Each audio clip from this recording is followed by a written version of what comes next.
আসসালামু আলাইকুম। যেহেতু এখন জলপাইয়ের সিজন, তাই ভাবলাম আজকে জলপাইয়ের টক রেসিপি আপনাদেরকে তৈরি করে দেখাই। রেসিপিটি ভীষণ সহজ।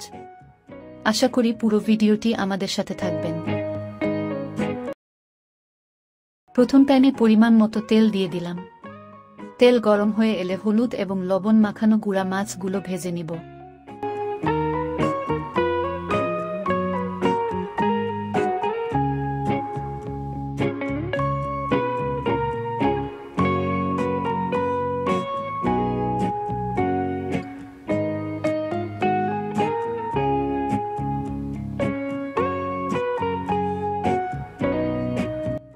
এক পাশে ভাজা হলে অপর পাশ উল্টে দিয়ে ভেজে নিব।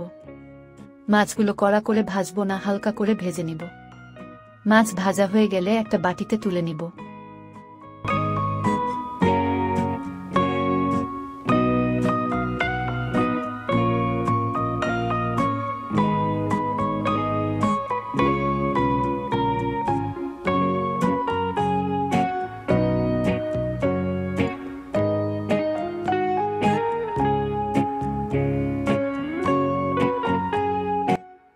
এবার একটা কড়াইতে পরিমাণ মতো তেল দিয়ে পেঁয়াজ ও মরিচ কুচি দিয়ে দিলাম। এরপর দিলাম 1 চা চামচ রসুন বাটা, 1 চা চামচ হলুদ গুঁড়ো, আর দিচ্ছি স্বাদ মতো লবণ।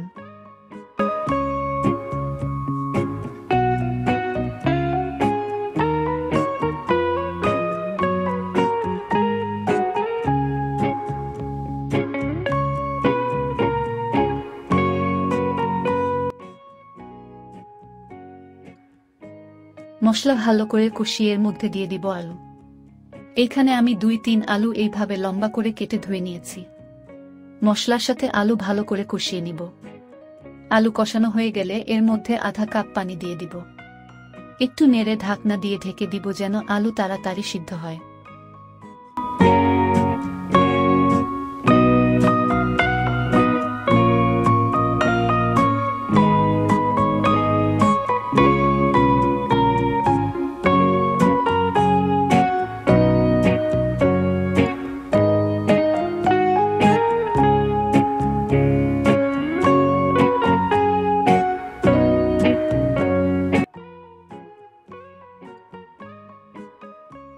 সাত 8 মিনিট পর ঢাকনা উঠিয়ে দেখে নিব আলু সিদ্ধ হয়েছে কিনা। তো দেখতে পাচ্ছেন আলু সিদ্ধ হয়ে গেছে। এবার ডাল ঘুটনি দিয়ে আলুগুলো একটু আধ ভাঙা করে দিব।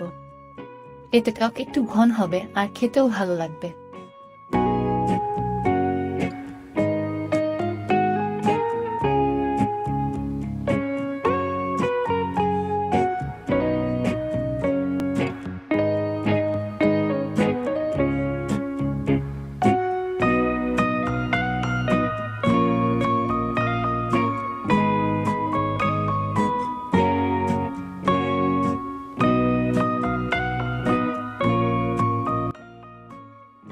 এরপর যে গুঁড়া মাছগুলো ভেজে রেখেছিলাম, মাছগুলো এর মধ্যে দিয়ে একটু নেড়ে পরিমাণ মতো পানি অ্যাড করে দিব। এখানে পানি আপনাদের প্রয়োজন মতো অ্যাড করে নেবেন।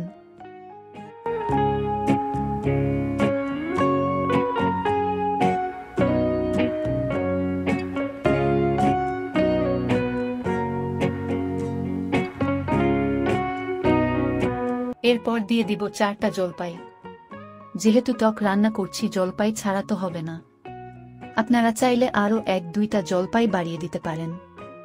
এবার ঢাকনা দিয়ে ঢেকে 5-7 মিনিট জাল দিব।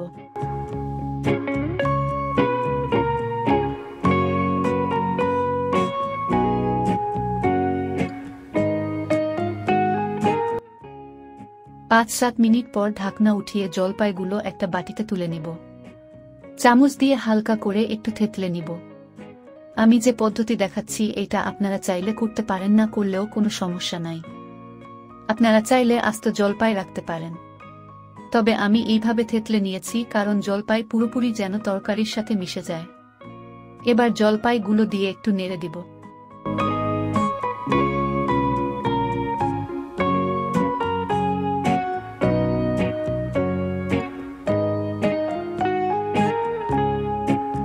টক চুলা থেকে নামিয়ে বাগার দিয়ে নিব।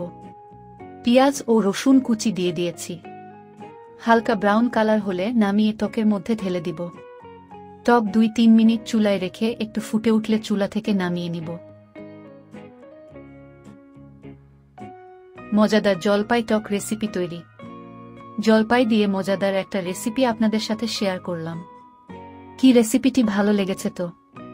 যদি ভালো লাগে তাহলে চ্যানেল সাবস্ক্রাইব করে সাথে থাকবেন এই রকম আরও নতুন ভিডিও পাওয়ার জন্য। দেখা হবে নতুন কোনো রেসিপি নিয়ে। সবাই ভালো থাকবেন।